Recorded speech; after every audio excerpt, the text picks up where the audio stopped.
Halo teman-teman, perkenalkan namaku Naswa Putri Ardelia. Di sini aku mau menunjukkan beberapa novel yang udah aku baca gitu. Yang pertama itu ada Nana Pasti Sembuh dari Nadia Valery. Terus yang kedua itu ada The Lost Library dari Rebecca Steed dan Wendy Mas. Terus yang ketiga itu ada Pohon-Pohon Sesawi.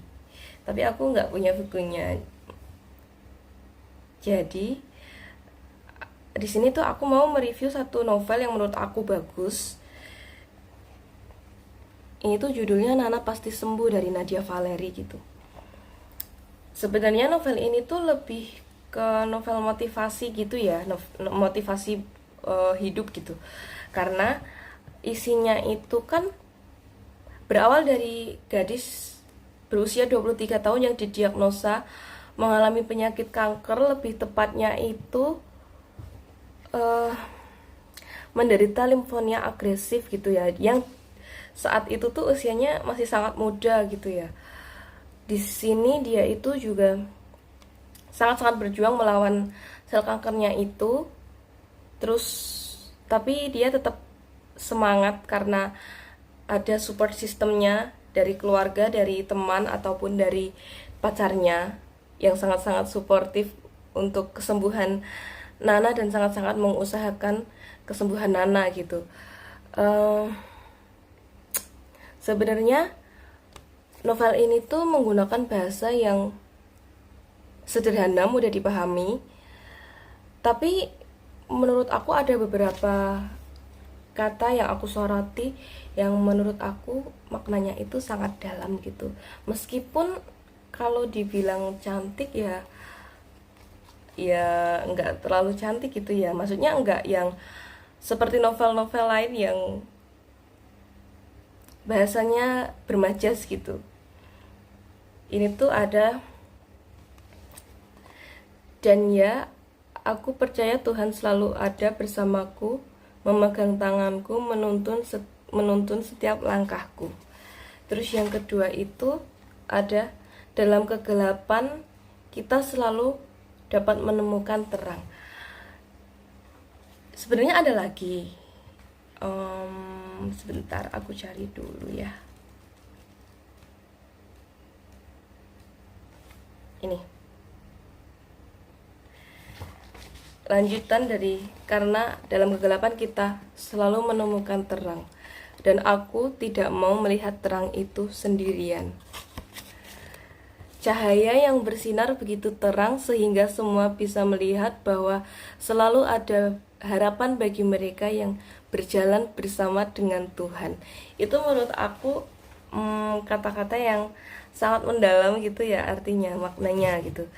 Karena di saat kondisi dia seperti itu, dia tetap berpositif thinking sama Tuhan gitu, menganggap Tuhan tetap adil meskipun dia diberi cobaan yang begitu hebat gitu ya. Dalam masa-masa sulit penuh masalah, ketidakpastian dan kesedihan yang diibaratkan sebagai kegelapan di sini, dia tetap berharap atau tetap menanti-nanti sebuah mukjizat, berusaha menemukan harapan, solusi atau kejelasan yang diibaratkan sebagai terang di sini. Terus ini tuh juga menyiratkan bahwa kesulitan adalah bagian dari proses untuk mencapai hal yang lebih baik gitu. Seringkali tuh kita pada saat berada dalam kesulitan yang sangat-sangat terbesar gitu ya, kita belajar hal-hal yang paling berharga, menemukan kekuatan batin, terus mendapat jalan keluar yang sebelumnya itu kita aja tuh ragu gitu. Sebenarnya ini tuh ada jalan keluarnya nggak sih gitu. Jadi intinya tuh kayak kesulitan adalah kondisi yang justru memungkinkan kita atau memicu kita pada harapan atau solusi yang terang gitu ya. Di sini tuh dia juga sangat berpositif thinking sama Tuhan. Semesta itu adil ketika kita tetap memberikan usaha terbaik dalam keadaan terburuk sekalipun gitu. Ini tuh sangat-sangat memberi kesan yang apa ya, emosional yang kuat gitu ya, membuat pembaca tuh mudah memahami isi tokoh utama dalam novel ini gitu, karena bahasanya yang sangat sederhana gitu. Dialog-dialognya itu pun juga terasa sangat jujur dan realistis gitu ya kesannya, terutama dalam menggambarkan perasaan seseorang yang sedang berjuang dengan kesehatan atau melawan penyakit kankernya itu gitu ya. Di sini itu ceritanya juga menggambarkan kehidupan Nana atau Nadia ini yang penuh dengan naik turun emosi dari perasaan putus asa dia, kehilangan arah hingga akhirnya perlahan menemukan kembali semangat hidup atau dukungan dari keluarganya gitu.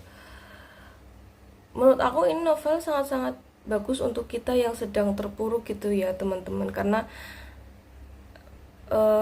mungkin pada saat kita terpuruk kita merasa, oh dunia ini nggak adil, oh Tuhan ini nggak adil, tapi kita harus coba lihat ke belakang lagi, lihat orang-orang sekitar yang mengalami hal yang lebih buruk daripada kita gitu. Ternyata mereka aja tuh punya semangat yang sangat-sangat membara gitu ya, yang sangat-sangat membara di dalam dirinya gitu. Dan yang lebih penting tuh sebenarnya jangan lupa bersyukur aja gitu sih. Ya mungkin dia ketika mendengar dia didiagnosa penyakit kanker gitu ya, itu tuh menurut dia kayak vonis mati gitu loh. Karena ya gimana sih kita kalau misalkan naudzubillah kita didiagnosa penyakit kanker, pasti stigma orang-orang sekitar juga, oh ini hidupnya pasti nggak lama nih gitu ya. Padahal kan nggak semua gitu loh. Justru itu tuh malah kata-kata yang bikin maksudnya bisa bikin kita down gitu.